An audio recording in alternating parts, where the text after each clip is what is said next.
Hello, how are you? Today we have a doozy. I have been wondering for a while, what is better on my beloved GH5 when I shoot in 10-bit?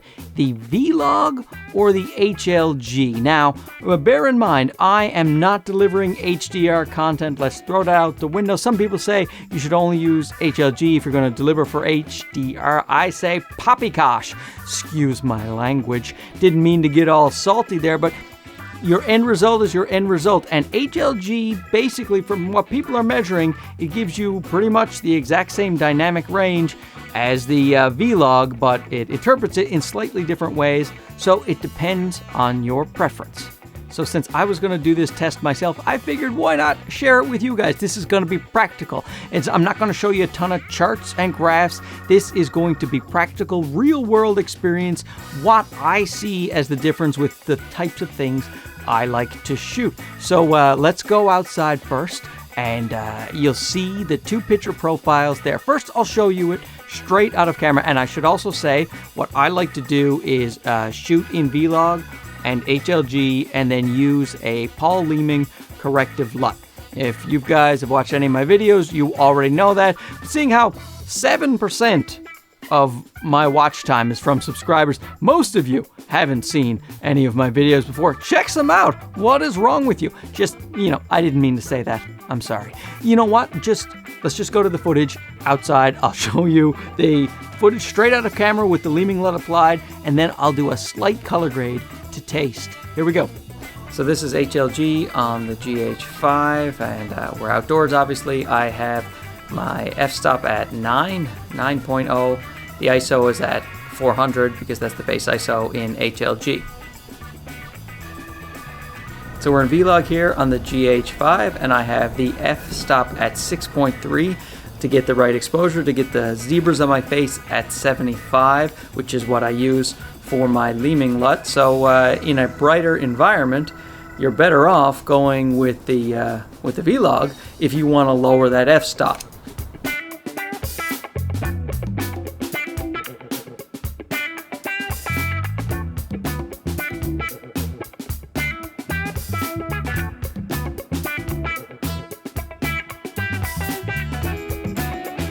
So now I'll do the typical shot that I do in the studio, and I will show you once again straight out of camera with the LUT applied. I apply a LUT because if you're going to grade Vlog, you're going to probably want a LUT to help you out. Paul Leeming gives you a nice corrective LUT so that your colors and your exposure will be accurate. And HLG, you have to actually convert that to Rec 709 so that you can edit it on the typical, say Final Cut that I'm doing. So the Leeming LUT for the HLG will actually convert it for you. It does all the heavy lifting, and I'm a lazy man. So anyway, here is the footage straight out of camera with the LUT applied, and then grading to taste once again. Here we go.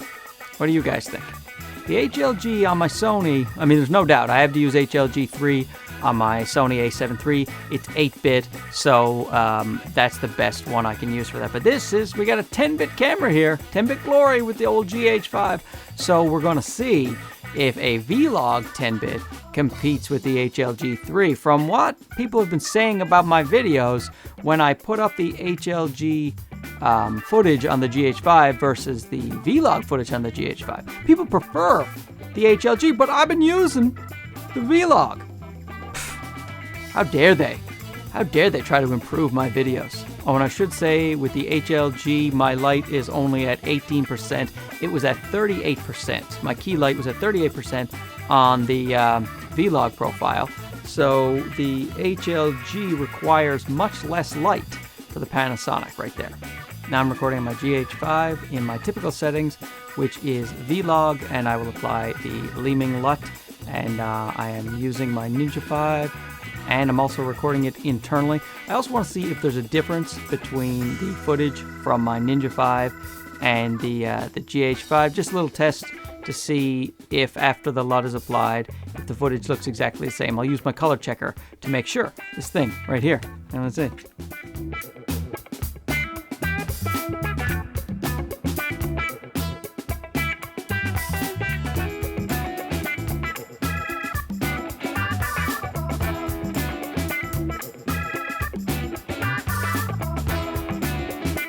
So there you go. Please tell me below what you think, because I really can't make up my mind about this thing. In truth, I am probably going to stick with the Vlog because I find it slightly easier to do the tweaking afterwards. I have to do more tweaking with the HLG footage, take some reds out of my ugly face, and so the Vlog just kind of gets me closer to where I want to be. And also, as you heard in the video, if you're shooting outdoors or if it's bright, then Vlog is going to be better if you want to lower that f-stop so your ND filters don't have to work quite as hard. Now, conversely, see, here's a conclusion. Here's my conclusion for you. I just thought of it on the fly. My conclusion is they both look fantastic, in my opinion. I mean, I am the subject, so you know, it's pretty easy canvas to work with right here. I like both of them, and grading them to look the same was pretty easy. So the question is personal preference of workflow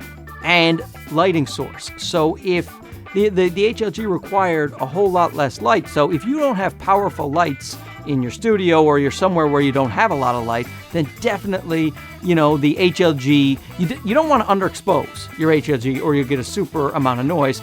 But all I'm saying is if you have less light, the HLG requires less light. Now, if you have more light, like say you're out in the sun and there's too much light and you got to pile on a pile of ND filters, then, you know, you can just use the Vlog and it will require less of the old sunglasses on the camera.